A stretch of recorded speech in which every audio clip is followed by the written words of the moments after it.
The British Colonial Empire, also known as the Empire on which the sun never sets.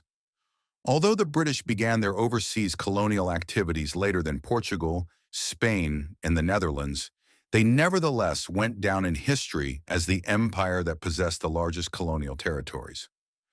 So how did the British, originally an island nation, come to rule a vast empire stretching across the globe, one upon which the sun never set?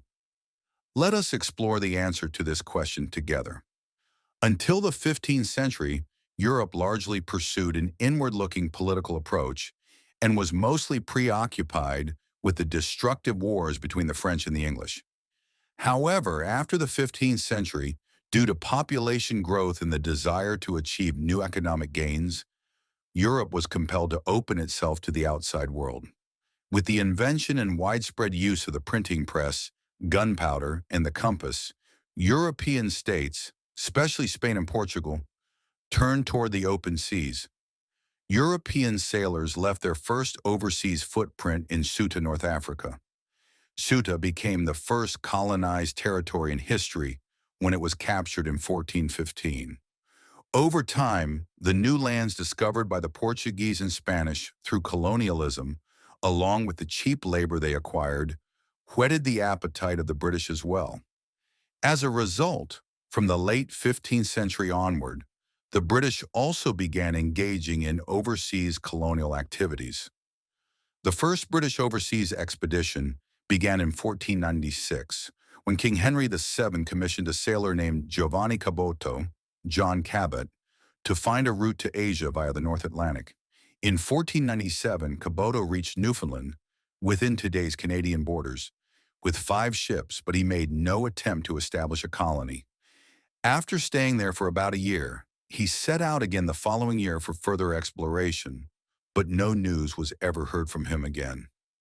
Following this incident, the British refrained from overseas ventures for a long time. It was not until Queen Elizabeth ascended the throne that they returned to the seas. Seeking a share of the colonial world, Queen Elizabeth sent the sailor Martin Frobisher on an expedition in 1576 to the vast lands beyond the Atlantic Ocean. After a year-long journey, Frobisher landed on Baffin Island in northeastern North America in 1577 and claimed it in the name of Queen Elizabeth. However, due to the harsh climate and the fact that nearly half the island was covered in ice, he was forced to leave shortly thereafter. Continuing his voyage, Frobisher reached Greenland and claimed it for the Queen as well, but once again had to abandon the region for the same reasons. In 1580, English sailors set foot in North America for the first time and established the first English colony, which they named Virginia. However, this colony was short-lived. Due to supply problems caused by the long distance from England and naval conflicts with Spain, the colony was completely abandoned by around 1590. Thus, Britain's first colonial attempt ended in failure. While continuing efforts to establish colonies in the Americas, the British were also searching for colonies in Asia. One region in particular attracted the interest of the British alongside the Portuguese and Dutch: India. This vast region, rich in resources and the starting point of the spice trade, was at the center of European colonial ambitions. In 1600, several merchants supported by Queen Elizabeth set out with a letter personally written by the Queen and traveled to the Mughal Empire, which controlled much of India. By persuading the third Mughal emperor, Akbar the Great, they established the activities of the British East India Company on December 31, 1600. Thanks to the privileges granted by both the Queen and the Mughal Emperor, the company created a trade bridge between England and India.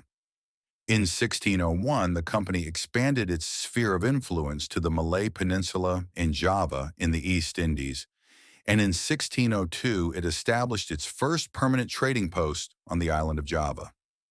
When Queen Elizabeth died in 1603, England did not yet possess significant colonial territories, but she left behind a solid colonial strategy for her successor, James III. After ascending the throne in 1603, James I quickly ended naval conflicts with Spain and accelerated colonial activities in North America. The first permanent English colony in America was established in Jamestown, Virginia, in 1607. Founded with 300 settlers brought from London, Jamestown's population soon rose to 14,000, but fell to around 200 within a year due to Native American attacks and disease. The second English settlement, Henrico, was founded in 1609, just north of Jamestown. That same year, the colony of Guyana was established in South America, marking Britain's first colony on the continent, though it was soon lost to the Dutch. From this point onward, the British focused primarily on North America, expanding their colonial territories significantly by 1750. Meanwhile, maintaining good relations with the Mughal Empire, the British established trading centers in Bengal and Bihar. In the Indian Ocean, their greatest rival was the Dutch, who were able to sell regional products at better prices and maintain dominance in maritime trade. In response, the British enacted the Navigation Act in 1651, banning foreign companies from trading in English colonies.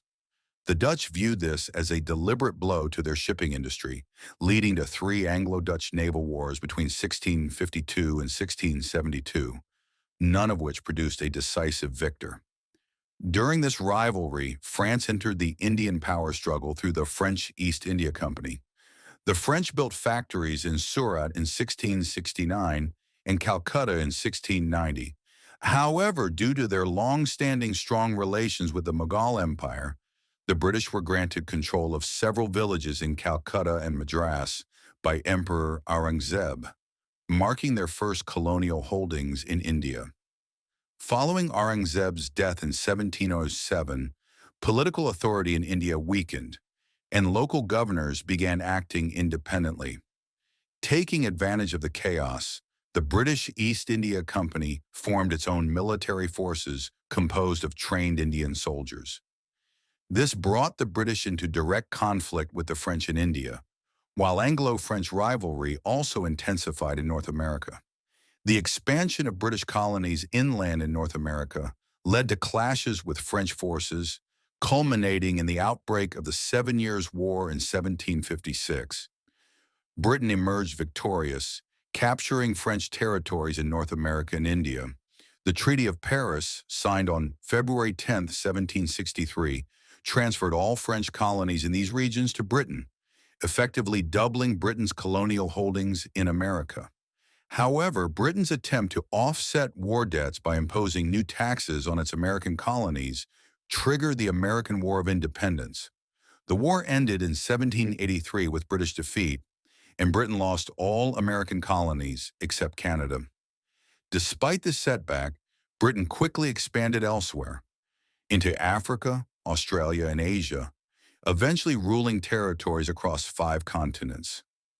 By 1918, following World War I, the British Empire reached its greatest territorial extent. After World War II, however, Britain's weakened economic and military position led to widespread independence movements across its colonies. Beginning with India and Pakistan in 1947, dozens of colonies gained independence over the following decades. The final British colony to be relinquished was Hong Kong, which was transferred to China in 1997. With this event, the British Colonial Empire passed into the pages of history,